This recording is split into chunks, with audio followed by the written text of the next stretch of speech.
Route 764, le podcast des cliniques universitaires Saint-Luc à Bruxelles.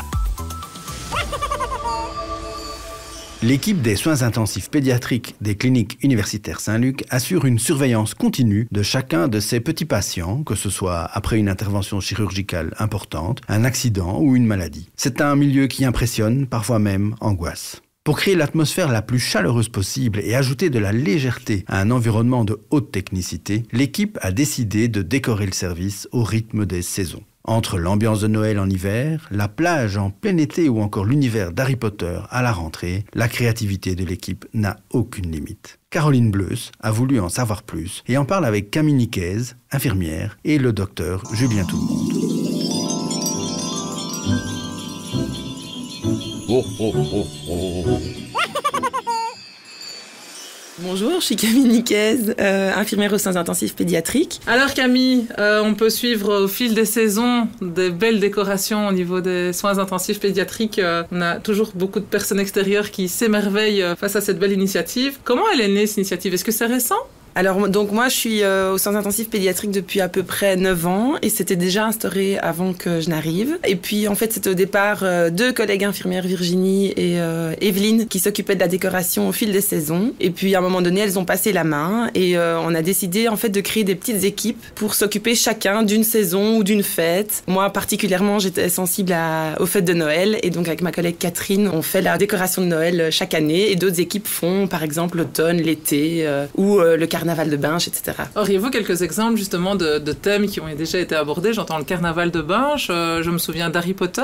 Oui, tout à fait. Donc il y avait eu Harry Potter l'année passée à l'automne. Effectivement, le carnaval de Binche qui avait été préparé par Thierry de Taille, un de nos médecins, parce qu'ils sont aussi eux très impliqués. Et il avait entre autres exposé plusieurs paniers des Gilles de Binche et il venait nous remplir d'oranges régulièrement. Et on avait aussi un petit personnage, il avait été cherché chez vraiment un artisan de Binche, une petite figurine qui représentait un Gilles et donc tout était, on avait suspendu des masques, etc. et tout était autour du carnaval de Binche. Est-ce que les parents sont sensibles à cette décoration? Est-ce que vous sentez vraiment un retour positif et agréable et c'est mis en place? Oui, vraiment, les gens nous regardent installer déjà les décorations avec beaucoup d'admiration et je pense que ça les aide aussi déjà à rythmer le temps, à se rendre compte parce que pour eux le temps s'est un peu arrêté, ils savent plus trop le jour, la nuit, les saisons et donc ça fixe un peu où on en est dans le temps. Et oui, je pense que ça leur met du baume au cœur inévitablement. Et puis même aux enfants, en fait, les enfants qui ont la chance de pouvoir à un moment donné remonter à l'étage, ils passent par la centrale, etc. Et ils ont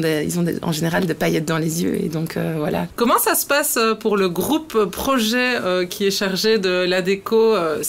On parle de récupération, il y a des achats. Est-ce qu'il y a une ligne conductrice à ce niveau? Alors il n'y a pas vraiment de ligne conductrice, mais on essaye un maximum de récupérer d'année en année, même parfois si on adapte, on change, on prête aussi, on emprunte, et voilà, et surtout on essaye de faire beaucoup de nous-mêmes. Donc c'est beaucoup des confections maison, et évidemment pour certaines petites choses, il y a des achats aussi, voilà, mais c'est vraiment, entre nous, c'est des rendez-vous avant l'installation pour monter, pour imaginer, pour confectionner tout ça.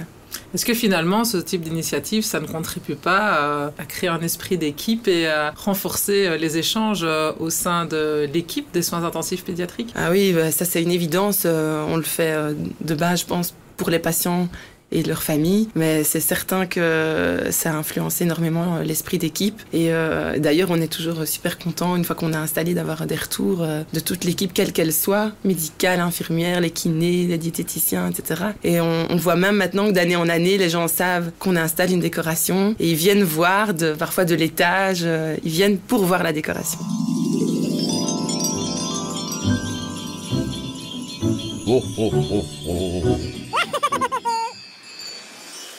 Bonjour docteur Tout-le-Monde. Bonjour. Pouvez-vous nous expliquer un petit peu le type de pathologie, le type de profil que l'on rencontre? Pour quelle durée les enfants sont-ils là en général? Mais donc, comme le nom l'indique, les soins intensifs pédiatriques concernent les enfants. Ça va du nouveau-né qui a quelques jours de vie ou même dès la naissance à des adolescents jusqu'à 15-16 ans. On rencontre principalement comme pathologie à 2 types de profils de patients. Des patients qui sont admis de manière élective pour la prise en charge après une opération assez lourde, qu'elle soit cardiaque, une transplantation hépatique, une transplantation rénale ou encore de la neurochirurgie, à des enfants qui sont admis via la salle d'urgence ou via le réseau hospitalier pour défaillance d'organes multiples et qui requièrent des soins intensifs et continus. Donc, vu la lourdeur des cas, il y a vraiment une volonté dans le service d'humaniser un maximum les lieux. Et donc ça passe par exemple, une décoration au fil des saisons. Est-ce que vous pouvez nous en parler un petit peu ? Comme je l'ai dit, c'est des soins qui sont très intensifs avec des durées d'hospitalisation qui sont parfois prolongées de quelques jours à parfois plusieurs semaines, voire quelques mois. Les gens passent beaucoup de temps ici auprès de leurs enfants et donc c'est important pour nous d'essayer d'alléger un peu le quotidien qui n'est pas toujours joyeux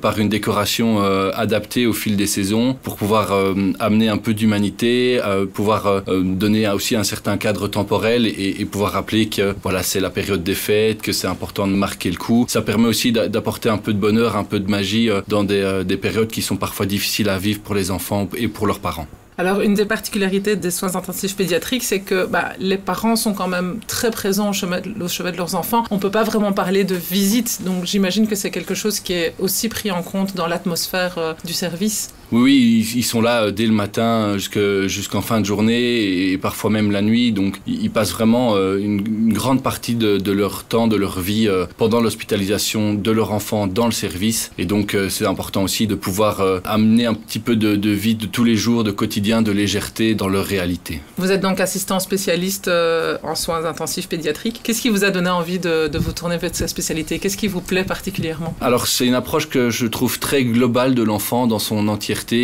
Ça va de sa pathologie à son milieu familial, à ses relations, à son développement et c'est vraiment quelque chose que je trouve très intéressant. Et puis les belles histoires qui se passent aussi dans ce service avec des enfants qui arrivent parfois très malades et qui en ressortent sur leurs deux pieds en pleine forme, c'est quelque chose qui nous donne chaud au cœur et qui nous donne envie de se lever tous les matins pour aller travailler. Alors peut-être un dernier mot sur l'équipe, infirmiers, médecins, mais pas que. Les soins intensifs, c'est vraiment une grande famille, mais il y a beaucoup de métiers différents qui interagissent. Oui, et pour permettre notre travail, c'est clair qu'il y a besoin de médecins, d'infirmiers, mais aussi de kinésithérapie, des équipes d'animation, des aides-soignants, des équipes de nettoyage, et tous ceux qui font du travail dans l'ombre, mais qui est capital pour pouvoir avoir un service qui tourne et pour pouvoir prodiguer des soins de qualité à nos patients. Un dernier mot auquel je pense, Saint-Luc, je pense, est référent. Est-ce que beaucoup d'enfants sont transférés qui viennent de régions parfois plus lointaines et qui sont référés à Saint-Luc suite à la lourdeur de leur cas ? Des patients qui viennent de Belgique mais aussi de l'étranger, donc il y a aussi parfois une distance géographique importante qui isole de manière temporaire les patients et leurs familles de leurs proches qui sont aussi un soutien très important. Donc des patients qui viennent de Belgique mais pas que, on retrouve aussi des patients qui viennent de plus loin. Oui, des patients donc, qui viennent d'un peu toute la Wallonie et aussi de la Flandre, mais aussi des patients qui viennent de l'étranger avec des pathologies spécifiques, qui viennent chercher une compétence, un milieu d'expertise que l'on trouve ici à Saint-Luc, à Bruxelles. Oh, oh, oh, oh.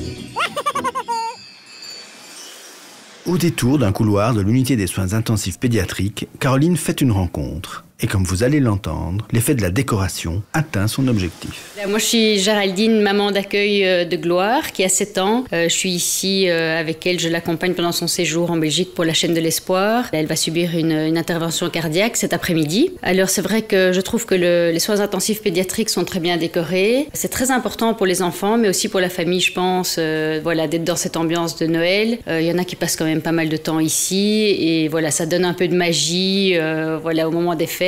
Donc dans la chambre de Gloire, j'ai installé un petit sapin, on a mis des petites lumières et des mini-boules. Et voilà, ça fait un peu ambiance de fête dans cette période festive. Alors si on passe un peu de temps dans la chambre, ça permettra de ne pas oublier qu'on est dans une période festive, justement. Mais l'équipe est super. Enfin voilà, moi c'est la deuxième fois que j'accueille un enfant, c'est la deuxième fois que je suis en contact avec l'équipe des soins intensifs et c'est une super équipe, une équipe assez jeune. Gloire aime bien les infirmiers et infirmières. Tout le monde a un petit mot sympathique pour elle. Et je trouve qu'ils se sont donné du mal pour préparer cette décoration, avec un peu des paillettes dans les yeux. Pour tout le monde, c'est chouette. Route 764, le podcast des cliniques universitaires Saint-Luc à Bruxelles. Contactez-nous par nos réseaux sociaux et dites-nous ce que vous avez envie d'entendre ou découvrir.